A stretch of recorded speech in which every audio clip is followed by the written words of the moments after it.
Hello friends, आपका स्वागत है सिविल इंजीनियर्स आई यूट्यूब चैनल में। तो आज हम बात करने जा रहे हैं इंडियन रेलवे। इसके ऊपर गाइज पूरी एक सीरीज़ बनेगी, 2-3 वीडियोस इसके ऊपर, इस टॉपिक के ऊपर ऑलरेडी मैं बनाने की सोच रहा हूं और मैंने पोल भी डाला था, उस पर काफ़ी लोगों ने अच्छा रिस्पॉन्स दिया। तो इसके मैं अभी सीरीज़ बनाऊंगा। तो पहली वीडियो तो हम जस्ट एक ऑर्गेनाइजेशनल सेटअप देखेंगे इसका, कि क्या पर्क्स रहते हैं, कैसे आप इसको ज्वाइन कर सकते हैं, एंड कौन कौन सी आपको यहाँ पे पोस्ट होती है और कौन कौन सी वर्क आपको यहाँ पे करना होता है। सेकंड वीडियो हम देखेंगे life of a civil engineer. And third video जो रेलवे की पीएसयूज़ हैं उनमें कैसे एंट्री करें और उनके क्या पर्क्स हैं वो सब हम देखेंगे। और उसके बाद फर्दर अगर कोई वीडियो बनानी हो तो आप मुझे कमेंट सेक्शन में लिख दीजिएगा, मैं रेलवे के रिलेटेड वो भी वीडियो बना दूंगा।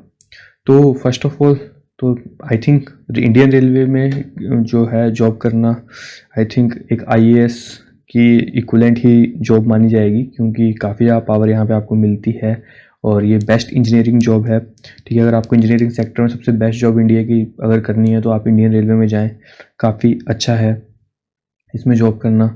और ये दुनिया का 4th लार्जेस्ट रेल नेटवर्क है।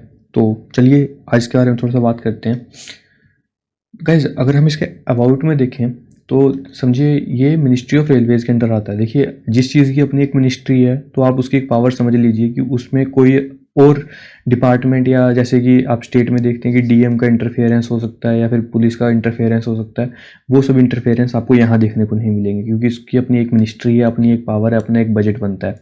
ठीक है, अगर आपको ज्वाइन करना है तो आप इसको जूनियर इंजीनियर लेवल पे और असिस्टेंट इंजीनियर लेवल पे ज्वाइन कर सकते हैं। जूनियर इंजीनियर लेवल पे आप आरआरबी जेई का एग्ज़ाम दे सकते हैं और असिस्टेंट इंजीनियर लेवल पे यूपीएससी का एग्ज़ाम देंगे। पर अभी इसका आईआरएमएस के बारे में अभी गवर्नमेंट अभी पेंडिंग है डिसीजन, तो क्या होता है देखेंगे कि इसको सिविल सर्विसेज के थ्रू किया जाएगा कि इंजीनियरिंग सर्विसेज के थ्रू किया जाएगा। पर आई थिंक बिकॉज ये टेक्निकल ब्रांच है, फील्ड है, तो इसमें इसका एग्ज़ाम जो है इंजीनियरिंग सर्विसेज एग्जामिनेशन के थ्रू ही होगा, या फिर इसका अपना एग्ज़ाम कंडक्ट हो सकता है। तो अब जो आप पहले कहते थे कि हम आईईएस ऑफिसर हैं, पर अब रेलवे में जो भी ऑफिसर जाएगा वो कभी भी अपने आप को आईईएस नहीं बोलेगा, वो अपने आप को आईआरएमएस ही बोलेगा। आईआरएमएस की फुल फॉर्म है इंडियन रेलवे मैनेजमेंट सर्विसेज। तो यदि अगर आप जूनियर इंजीनियर के लेवल पे एंट्री करते हैं तो आपकी जो बेसिक पे होती है वो 35-36 के अराउंड रहती है, जो अप्रोक्स आपको मिलती है सैलरी पूरी अलाउंस वगैरह मिला करके 43,000 के अराउंड मिलती है पर मंथ। एंड सैलरी जो है असिस्टेंट इंजीनियर की वो 60,000 पर मंथ मिलती है, जिसकी बेसिक पे 56,400 के अराउंड रहती है। तो गाइस सबसे पहले ना, शुरू करने से पहले मैं आपको एक चीज़ बता दूँ, रेलवे ना अपने आप में एक दुनिया है। ठीक है, जैसे कि एक आर्मी है वो अपना एक सारा काम खुद ही देखती है, उनमें डिफेंस से रिलेटेड या उनकी जो भी इंफ्रास्ट्रक्चर बिल्डिंग करना हो या फिर उनके लिए इक्विपमेंट्स खरीदना हो या इक्विपमेंट्स बिल्ड करना हो, बेसिस बिल्ड करना हो, सब आर्मी खुद देखती है। वैसे ही रेलवे है, रेलवे का भी सब कुछ अपना है। रेलवे के पास अपनी पुलिस फोर्स है, अपनी इनके पास कमांडो फोर्स है जिसका नाम कोरस है, जो अभी शुरू हुई थी हाल ही में। ठीक है, इनफैक्ट जो लोग रेलवे के ट्रैक्स पे या फिर रेलवे स्टेशन पे चोरी करते हुए पकड़े जाते हैं, जिन्होंने कोई रेलवे से रिलेटेड क्राइम किया होता है, तो उसके लिए भी उनको रेलवे की जेल्स में रखा जाता है और उनके लिए भी अलग से कोर्ट रूम होते हैं। ठीक है, जहाँ पे एक जज बैठता है एंड उनके जो डिसीजंस है वो वहीं होते हैं। जैसे कि सीबीआई में अपना एक कोर्ट होता है सीबीआई का, वैसे ही रेलवे का भी अपना एक कोर्ट होता है।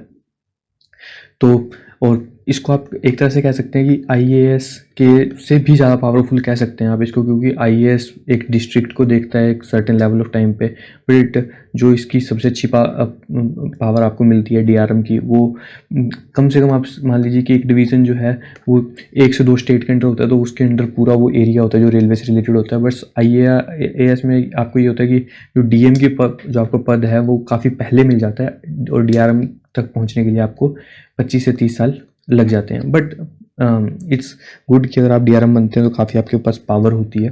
ठीक है, और कोई और डिपार्टमेंट या जैसे रेलवे या आपके पास सीपीडब्ल्यूडी हो गया या फिर आर्मी हो गया, ये रेलवे के काम में इंटरफेयर नहीं करते हैं, इनका अपना एक बजट होता है। ठीक है, और मैं एक चीज़ और कहना चाहूँगा गाइज अबाउट में ही, ताकि हम जब वीडियो शुरू करें तो हम इन चीज़ों को बार बार डिस्कस ना करें। गाइज काफ़ी लोग ये कहते हैं कि रेलवे प्राइवेट होने जा रहा है, ठीक है, प्राइवेटाइजेशन हो रही है, सारी रेलवे बेच दी जाएंगी। ऐसा कुछ नहीं होता गाइज, ये सब बोलने की बातें पॉलिटिकल थिंग्स हैं। असलियत ये है गाइज कि रेलवे को लॉस हो रहा था, तो उन्होंने जो अपनी बोगीज़ हैं बस वो उन्हीं को ही प्राइवेटाइज कर रहे हैं। और उनको प्राइवेटाइज करने के बाद भी क्या है कि जो रेलवे की ही पीएसयूज़ हैं वो उनके जो बिड है वो विन कर लेते हैं। ठीक है, और उसके बाद वही उन बोगीज़ को रन करती है। ठीक है, जैसे कि रेलवे की काफ़ी PSUs हैं, जैसे आपने IRCTC सुना होगा, ये आपको ट्रेन वगैरह में अगर आप ट्रैवल किया होगा तो कभी आपने, तो आपको एक खाना वगैरह जो देते हैं वो IRCTC के होते हैं। अगेन ये भी एक PSU है रेलवे की ही। तो जो भी हाल ही में 1-2 ट्रेन का ऑक्शन हुआ था, वो उनका जो ऑक्शन की बिड था वो IRCTC ने ही जीता था। ठीक है, और साथ में कुछ प्राइवेट कंपनी साथ में जो इनके ऊपर फंडिंग लगाती है। बस ये PSUs का क्या होता है ना गाइज, ये PSUs जो है ना स्टॉक मार्केट में जो है हमारे लिस्टेड होती हैं, तो वहाँ पे ना जो प्राइवेट प्लेयर्स होते हैं वो भी इन पे पैसा लगाते हैं, तो इससे जो है गवर्नमेंट को थोड़ा सा बेनिफिट हो जाता है। और दूसरी बात, अगर हम प्राइवेटाइजेशन से करें तो गाइज मैं आपको एक एग्जांपल देता हूँ। आप लोग व्हीकल पे चलते हो, रोड पे चलते हो जब, तो जो व्हीकल होता है वो तो आपका अपना होता है, ठीक है, पर जो रोड होता है वो तो गवर्नमेंट का होता है ना। ठीक है ना, गवर्नमेंट आपसे उसके टोल टैक्स लगा करके आपसे उसके जो सर्विसेज चार्जेस हैं वो सब वसूलती है। सेम टू सेम सिनेरियो अगर रेलवे को इससे ज़्यादा थोड़ा बहुत और प्राइवेटाइज भी किया गया तो जो रेलवे की बोगीज़ हैं, ठीक है ना, वही प्राइवेटाइज होंगी। जो इंजन रहेगा, जो लोकोमोटिव रहेगा, वो भी गवर्नमेंट ही चलाएगी। इंजन होगा गवर्नमेंट का, ड्राइवर गवर्नमेंट का होगा, ट्रैक्स गवर्नमेंट के होंगे, स्टेशन गवर्नमेंट के होंगे। तो जो नॉर्मली इंजीनियरिंग रिलेटेड वर्क है वो सारा गवर्नमेंट ही देखेगी। बस वो बोगीज़ को अच्छे बेहतर जो लोगों को इंफ्रास्ट्रक्चर या उनकी जो रिक्वायरमेंट्स पूरी करने के लिए उनको बोगीज़ को वो दे देंगे प्राइवेट प्लेयर्स को, ताकि वो लोग अपने हिसाब से उनको चेंज कर सकें। ठीक है, जैसे कि जो आपके एरोप्लेन्स होते हैं ये सब अलग अलग कंपनीज के होते हैं, बट जो एयरपोर्ट्स होते हैं वो तो मेन गवर्नमेंट ऑफ इंडिया की है। जो PSU है, एयरपोर्ट अथॉरिटी ऑफ इंडिया, उसी के पास होते हैं। तो वैसा ही कुछ रहेगा। तो ये पूरा फुली प्राइवेटाइज नहीं होने वाला। अगर वो भी जो थोड़े बहुत 10-15% इनके स्टेक्स इन्होंने प्राइवेटाइज करने भी हैं, तो उसमें जो है इंजीनियरिंग सेक्टर को या हमारी जॉब्स में कोई फ़र्क नहीं पड़ेगा। अगेन गाइज, जो हमारा IRMS का है उसका भी कुछ पेंडिंग है डिसीजन। तो काफ़ी लोग कह रहे हैं कि अब रेलवे की जॉब्स नहीं रही। हर साल सिविल इंजीनियरिंग की 70 to 80 जॉब्स ESC के थ्रू होती थी रेलवे की, पर अब वो नहीं आ रही। तो भाई गाइज, जब भी आएंगी रेलवे की जॉब, ऐसा तो है नहीं कि कभी नहीं आएंगी, पर जब भी आएंगी तो आप देखोगे कि 400 से 500 जॉब्स जो हैं वैकेंसी सिविल इंजीनियरिंग के लिए ही निकलेंगी। तो काफ़ी अच्छी एक अपॉर्चुनिटी होगी। अब डिसाइड कर रहे हैं वो लोग कि कैसे करना है। और अगर आपको IRMS पे वीडियो चाहिए तो आप कमेंट करिएगा, मैं उस पर बना दूंगा कि क्या है, क्यों इसकी रिक्वायरमेंट पड़ी। ठीक है, तो चलिए देख लेते हैं वर्क कैसा करता है। गाइज, रेलवे जो है आज के टाइम पे सिर्फ मेंटेनेंस करता है और ऑपरेशन करता है, ट्रेन को चलाना वगैरह। तो इनका एक अपना ऑपरेटिंग का डिपार्टमेंट है, वही ऑपरेशंस देखता है। नॉर्मली अगर हम सिविल इंजीनियरिंग की बात करें तो गाइज हम मेंटेनेंस करते हैं। ठीक है, तो अब आप कहोगे कि तो हम कॉन्ट्रैक्टर से तो इसमें डील नहीं कर पाएंगे क्योंकि मेंटेनेंस वर्क। तो क्या होता है कि रेलवे में आपके पास काफ़ी अच्छा स्टाफ होता है। ठीक है ना, सिविल इंजीनियरिंग में आपके पास आप अगर एज एन असिस्टेंट इंजीनियर जा रहे हैं तो आपके पास 500 to 1000 पीपल्स के अराउंड का जो है जो स्टाफ होगा। ठीक है, जिनको आप लीड करेंगे। एंड बट क्या होगा कि गाइस, रेलवे के जो प्रोजेक्ट्स, रेलवे एक बहुत बड़ा नेटवर्क है, तो जो इसके अगर मेंटेनेंस भी करनी है ना, तो जैसे कि कहीं पुल है, काफ़ी पुरानी है, बिकॉज रेलवे काफ़ी 1853 के अराउंड रेलवे चलनी शुरू हुई थी इंडिया में। तो जो उस टाइम से अभी तक जो पुल वगैरह बने थे, ब्रिजेस बना रखे हैं, ठीक है, या विंग वॉल्स बना रखी हैं, वो सब अभी पुरानी हो गई हैं। तो इनको ठीक करने का भी काम तो गाइज मेंटेनेंस के डिपार्टमेंट में आता है। तो इनकी जो है कंस्ट्रक्शन, इनकी जो जब इनके फिर से बनाते हैं मेंटेन करने के लिए, तो इन जो कंस्ट्रक्शन का काम है वो कॉन्ट्रैक्टर्स को दिया जाता है। तब आप जो है कॉन्ट्रैक्टर से डील करते हैं और काफ़ी बड़े जो है पैमाने पे ये काम किया जाता है। जैसे कि जो पुरानी रेलवे लाइंस होती थी, आप देखते थे वुडन स्लीपर्स हैं, स्टील स्लीपर्स हैं, या पुराने जो हमारे स्लीपर्स होते थे वो भी अलग तरीके से होते थे। तो गवर्नमेंट अब काफ़ी जगह पे जो है PSC के जो है स्लीपर यूज़ करती है। अगेन इसमें और चीज़ है मेंटेनेंस से रिलेटेड। अगर सिविल इंजीनियरिंग की बात करें गाइस, पहले 90R रेल्स का यूज़ होता था, जिनको अब चेंज कर करके इंडियन गवर्नमेंट 52 kgs के जो है रेल लगा रही है। तो ये भी सारा का सारा काम जो मेंटेनेंस का ही होता है, और मेंटेनेंस के लिए आपको इनमें टेंडरिंग का वर्क होता है। ठीक है, तो अब आपके दिमाग में क्वेश्चन आ रहा होगा कि कंस्ट्रक्शन कौन करता है फिर रेलवे के लिए। गाइस, कंस्ट्रक्शन जो है रेलवे खुद नहीं करता है, ठीक है, बिकॉज इससे ऑफिसर्स के ऊपर काफ़ी वर्कलोड बढ़ता है। तो रेलवे की ही अपनी एक काफ़ी PSUs हैं, ठीक है, 8-10 PSUs हैं। वो सब PSUs जो हैं कंस्ट्रक्शन का काम करवाती हैं, वो वही कंस्ट्रक्शन का काम करवाती हैं, आगे वही टेंडर निकालती हैं, वही कॉन्ट्रैक्टर्स को देती है और वही कॉन्ट्रैक्टर से डील भी करती हैं। तो आप उन PSUs में भी डेपुटेशन पे जा सकते हैं। ठीक है, तो ये वर्क रहता है आपका मोस्टली सिविल इंजीनियर्स का, तो मेंटेनेंस का ही वर्क रहता है। अगेन वर्क्स की बात करें गाइस, गैजेटेड पोस्ट अगर आप असिस्टेंट इंजीनियर लेवल पे लगते हो, बाकी इसमें डिपार्टमेंटल एग्जाम भी होते हैं, उनको देकर भी आप जल्दी से जल्दी ऑफिसर लग सकते हैं। आपको गाइस हेल्थ फैसिलिटी मिलती है, क्योंकि रेलवे अपने हॉस्पिटल्स होते हैं जहाँ पे सारी फैसिलिटीज़ होती हैं और आपको और आपके डिपेंडेंट्स को जो है यहाँ पे जो है बिल्कुल फैसिलिटी मिलती है। अगेन आप डेप्यूटेशन पे जा सकते हैं, ठीक है, रेलवे की ही पीएसयूज़ में जा सकते हैं, फॉरेन जैसे कि बिकॉज इंडियन रेलवे काफ़ी बड़ा नेटवर्क है तो काफ़ी ऐसी कंट्रीज़ हैं जहाँ पर आप डेप्यूटेशन पे जा सकते हैं। जैसे यूनाइटेड किंगडम में काफ़ी जो ऐसे ऑफिसर्स होते हैं वो हर साल एब्जॉर्ब हो जाते हैं, वहीं पे जाके काम करना शुरू कर देते हैं थ्रू रेलवे, ठीक है।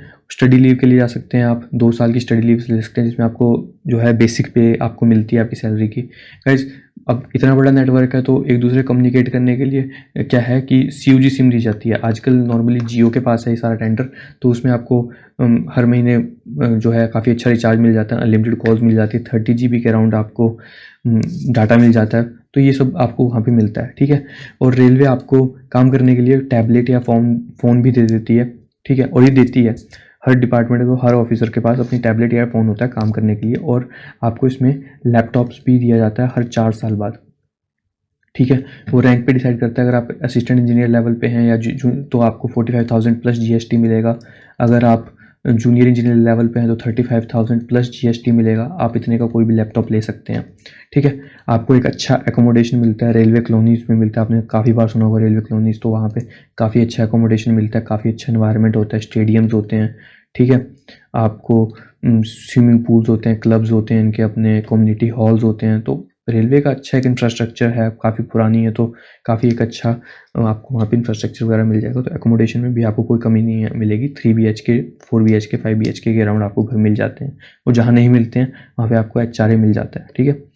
और व्हीकल मिलेगा, नॉर्मल सी बात है, सिविल इंजीनियरिंग की जॉब में कहीं ऐसा तो होता नहीं कि व्हीकल नहीं मिलता, आइदर वो अगर MES QS की ना हो, ठीक है।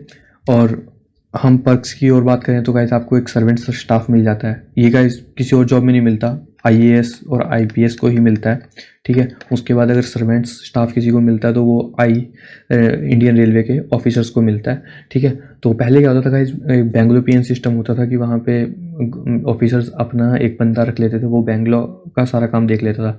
बट गवर्नमेंट हमने अब बेंगलो PN हटा दिए हैं, तो वहाँ पे जो भी खाना बनाना या आपके माली का काम, वो सब जो है अपनी जो टीम है, जो आपका स्टाफ है 500 to 1000 पीपल्स का, उनमें से आप एक पर्सन को आप सर्वेंट रख सकते हैं, एंड वो खुशी खुशी आ भी जाते हैं। सैलून कार होती है, अगर आप जो है सीनियर DN से ऊपर चले जाते हैं, सीनियर DN लेवल तक पहुंच जाते हैं, तो आपको सैलून कार भी मिलती है। इसकी मैं आपको पिक्चर्स बाद में दिखाऊंगा एंड बताऊंगा भी किस लेवल पे क्या क्या आपको फैसिलिटी मिलती है सैलून कार में। फिर गाइस स्पोर्ट्स फैसिलिटी मिल जाती है। आपको पता होगा कि इंडियन रेलवे की भी अपनी एक टीम होती है, एथलेटिक्स की, क्रिकेट की, हर चीज़ की इंडियन रेलवे की अपनी टीम है, तो आपको स्टेडियम, एक अच्छा एनवायरनमेंट, लॉन टेनिस वगैरह के सब चीज़ के कोर्ट आपको देखने को मिल जाते हैं इनके रिस्पेक्टिव जो कॉलोनीज होती हैं। Guys I don't think so कि रेलवे के रेस्ट हाउस से ज़्यादा रेस्ट हाउस को इंडिया में किसी और डिपार्टमेंट के होंगे। सबसे ज़्यादा रेस्ट हाउस रेलवे के ही हैं, और अच्छे 3 स्टार के अराउंड आपको जो है रेस्ट हाउस मिल जाते हैं। कई जगह पे रेस्ट हाउस की हालत बहुत भी ख़राब भी होती है, बट नॉर्मली अच्छे रेस्ट हाउस आपको इसमें मिल जाते हैं। अगेन सबसे अच्छी चीज़ रेलवे का पास, जिसमें कि आपको आप ट्रैवल कर सकते हैं जितना मर्जी। नॉर्मली जो ऑफिसर्स होते हैं वो क्लास 1 क्लास 2 AC में ही रहते हैं, ठीक है। और बाकी जो जूनियर इंजीनियर है उनको क्लास 3 वगैरह के जो है वो AC मिलते हैं, ठीक है। थर्ड टायर जिसको हम बोलते हैं, तो ये आपको पास मिल जाता है, इसमें आपको कुछ भी पैसा नहीं देना पड़ता है, ठीक है। पर इसको आप शायद 3 या 4 बार ही साल में यूज़ कर सकते हैं। तो ये कुछ गाइस पर्क्स हैं, इसके अलावा बहुत पर्क्स हैं। अब गाइस प्रमोशन की बात कर लेते हैं। तो आप अगर जूनियर इंजीनियर लेवल पे आते हैं, RRB JEE का एग्ज़ाम क्लियर करके, तो आप जूनियर इंजीनियर लगेंगे। अगर आप IRMS जो भी आएगा उसको एग्ज़ाम क्लियर करके आएगा तो आप AEN लगेंगे। इसको आप अगर डिवीज़न में आप काम कर रहे हैं तो आपको ADN कहा जाएगा, और आप डिवीज़न से बाहर हैं तो AEN कहा जाएगा, असिस्टेंट इंजीनियर, ठीक है। तो उसके बाद आप डिवीज़न में लगेंगे तो आपको DN कहा जाएगा, डिविजनल इंजीनियर, ठीक है। मैं सिविल इंजीनियर्स की बात कर रहा हूँ गाइस, क्योंकि इसमें बाकी डिपार्टमेंट्स में बाकी क्राइटेरिया अलग अलग है, ठीक है। और फिर आपको सीनियर DN बना दिया जाएगा, ADRM बना दिया जाएगा, DRM, ठीक है। GM, बोर्ड मेंबर और सेक्रेटरी तक भी आप पहुंच सकते हैं, क्योंकि इंडियन रेलवे का जो सेक्रेटरी होता है वो रेलवे से ही का ही एक ऑफिसर होता है, क्योंकि रेलवे में काफ़ी कॉम्प्लिकेशंस होती हैं, तो इसलिए वहाँ पे IAS को सेक्रेटरी नहीं बनाया जाता है। तो ये काफ़ी अच्छी चीज़ है। बाकी जो आप डिपार्टमेंट देखेंगे उनका जो सेक्रेटरी होता है वो IAS होता है, ठीक है। और आपको जो सैलून कार है गाइस वो यहाँ से मिलनी शुरू हो जाती है। यहाँ पे आप क्या कर सकते हो कि आप एक जो सैलून बोगी होती है उसको आप किसी भी ट्रेन के पीछे आप लगवा सकते हो और अपना जा सकते हो जहाँ पे आपको साइट विजिट पे जाना है। क्योंकि इसकी जो साइट्स है मैंने आपको बताया कि 2-3 स्टेट्स में होती हैं, तो पूरा डिवीज़न, तो आपको दूर जाना होता है तो आप ऑफिसर्स क्या करते हैं कि अपनी सैलून कार जो है अपनी किसी भी ट्रेन के पीछे बांध लेते हैं और फिर उसको ले जाते हैं। सैलून कार कुछ नहीं होती गाइस, एक बोगी होती है जिसमें कि बेड वगैरह लगे होते हैं। फिर ठीक है, और आप जो DRM लेवल है गाइस, इसमें आप अपनी सैलून कार प्लस अपना ही इंजन, ठीक है, इसमें आपको नॉर्मल जो ट्रेन होती है उसके पीछे लगाना होती है अपनी सैलून कार की बोगी, और इसमें आपका ही इंजन होता है और आपकी ही सैलून कार होती है, आप जिधर मर्जी चाहें उसको लेके जा सकते हैं साइट विजिट करने। ठीक है, GM पे भी गाइस यही होता है कि आपको अपनी सैलून कार मिल जाती है और साथ में आपको इंजन मिल जाता है और आप उसको एक डिब्बे की गाड़ी को आप कहीं भी लेके जा सकते हैं। ठीक है, साथ में 3-4 डिब्बे और जुड़े होते हैं ऑफिसर्स के लिए, क्योंकि इतने बड़े ऑफिसर्स अकेले कभी भी साइट विजिट करने नहीं जाते हैं। अगेन अगर मैं आपको बात करूं एक ऑर्गेनाइजेशनल स्ट्रक्चर की, तो मैं आपके लिए ये लाया हूँ, मैं आपको दिखाता हूँ। ये गाइस ये कुछ ऑर्गेनाइजेशनल स्ट्रक्चर है इंडियन रेलवे का। सबसे ऊपर होता है मिनिस्टर ऑफ रेलवे, ठीक है, चेयरमैन एंड CEO जिसको हम बोलते हैं। इसके नीचे गाइस मेंबर्स होते हैं, बोर्ड मेंबर्स, हर एक डिपार्टमेंट से एक एक, जैसे फाइनेंस हो गया, business development, infrastructure, rolling stock. ठीक है, तो इसके बाद क्या होता है कि आप ये देखिए, ये है मेन चीज़ देखने वाली कि गाइस रेलवे ये सभी चीज़ों में गाइस आगे आप काम करते हैं। कैसे, मैं दिखाता हूँ आपको। देखिए गाइस, अगर आप जोनल रेलवे में हैं जहाँ पे आप स्टार्टिंग में जाएंगे तो आपको इतने जो है GMs होते हैं, 18 GMs होते हैं, इनके अंडर DRMs होते हैं, इनके अंडर ही सारा ऑफिसर स्ट्रक्चर होता है। तो आप यहाँ पे अपनी इनमें से ही कोई आपकी स्टेट में भी रेलवे लाइन निकलती होगी, अगर होगी वहाँ पे, तो ये है। ठीक है guys, Indian railway metro railway है कोलकाता की, उसको भी देखभाल करता है गाइस। अगेन इनकी 6 प्रोडक्शन यूनिट्स हैं और +2 जो है लोकोमोटिव के जो यूनिट्स हैं, प्रोडक्शन यूनिट्स। तो ये रेलवे के कोचेज़ भी बनाती है और काफ़ी कंट्रीज़ में सेल भी करती है। ठीक है, अदर यूनिट्स हैं जैसे कि जो इलेक्ट्रिफिकेशन है, जो आप तारें देखते हो बिजली के ऊपर, उनके लिए अलग यूनिट्स हैं इनकी। ठीक है, ये गाइस कोफमो और इनके जो OROF है, ये गाइस इनके वर्कशॉप्स हैं। ठीक है, और साथ ही साथ इनके जो डिज़ाइन और स्टैंडर्ड्स होते हैं गाइस वो भी इनके अपने ही होते हैं। तो ये सब वही है। अगेन इनकी हर एक डिपार्टमेंट की गाइस अपनी एक जो है एकेडमी है जहाँ पे आप का जो ट्रेनिंग है वो 2 साल की होती है। जूनियर इंजीनियर्स के असिस्टेंट इंजीनियर के लिए 2 साल की होती है एंड जूनियर इंजीनियर के लिए 11 या 12 महीने की होती है। ठीक है, मतलब 1 साल की होती है, तो वो इसी अराउंड के रहती है। ठीक है, तो इनके लिए सबके लिए एक कॉमन जहाँ पे इनका फाउंडेशन कोर्स होता है national academy of Indian railway जो बड़ोदरा में है। ठीक है, यहाँ पे फाउंडेशन कोर्स के बाद उनको उनके रिस्पेक्टिव जो है अकेडमीज़ में भेज दिया जाता है। जैसे कि जो सिविल इंजीनियरिंग की अकेडमी है वो है इरिसन। ठीक है, ये पुणे में है, तो वहाँ पे आपको भेजा जाएगा जब आपका सिलेक्शन हो जाएगा इसमें। ठीक है, और गाइज अगर बात करें तो गाइज ये जो है इसकी PSUs हैं। ठीक है, रेलवे की जितनी भी PSUs हैं, इरकॉन हो गया, IRCTC हो गया, ठीक है, RVNL हो गया, तो कोंकर भी गाइज, आप कोंकर के कंटेनर देखते हैं तो ये भी इनकी एक PSU है। तो ये सब इनकी PSUs हैं जहाँ पर आप डेपुटेशन पे जा सकते हैं या जो है एब्जॉर्ब हो सकते हैं परमानेंटली। गाइज ये मैंने आपको मैंने मैनेजर पर बताया था कि GM जो है 18 होंगे, क्योंकि 18 पर्टिकुलर डिवीजन्स हैं। ठीक है, जोन्स में बांटा हुआ इंडियन रेलवे को। GMs के अंडर गाइज देखिए ये सिस्टम होता है। ठीक है, तो इसमें आपको IAS जैसी पावर होती है, क्योंकि इसमें आपको पूरा एक स्ट्रक्चर देखना होता है, एडमिनिस्ट्रेटिव स्ट्रक्चर देखना होता है। ठीक है, तो ये GM है नॉर्दर्न रेलवे के। GM के अंडर गाइज एडिशनल AGM होगा। ठीक है, और उसके अंडर DRMs होंगे हर एक डिवीज़न के।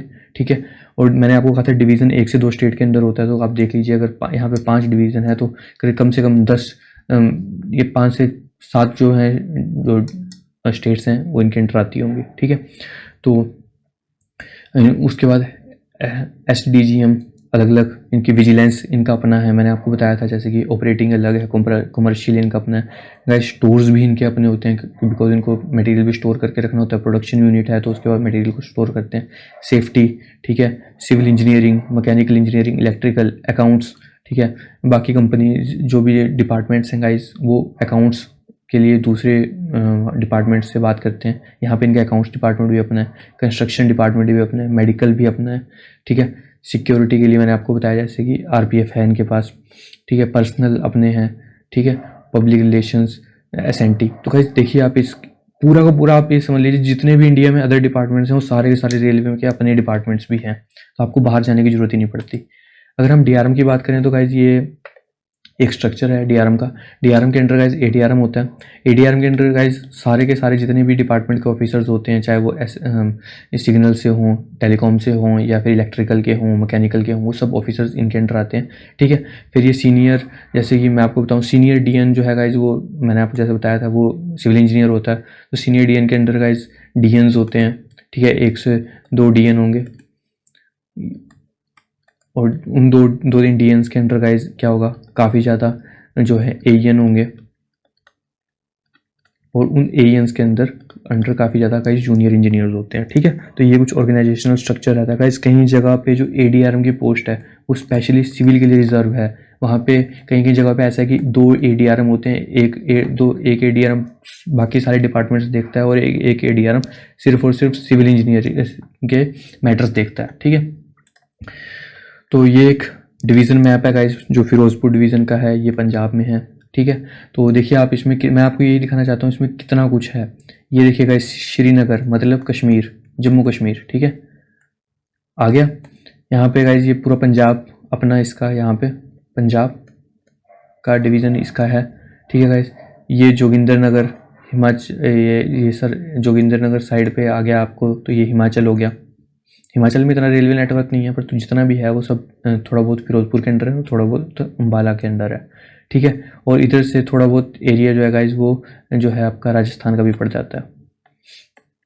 तो देखिए आप कितने ज़्यादा इसके जो है डिविजन्स हैं, जो कि 2-3 स्टेट्स में मैंने आपको बताया जैसे फैला हुआ है। तो ऐसा ही है इसमें हिसाब किताब।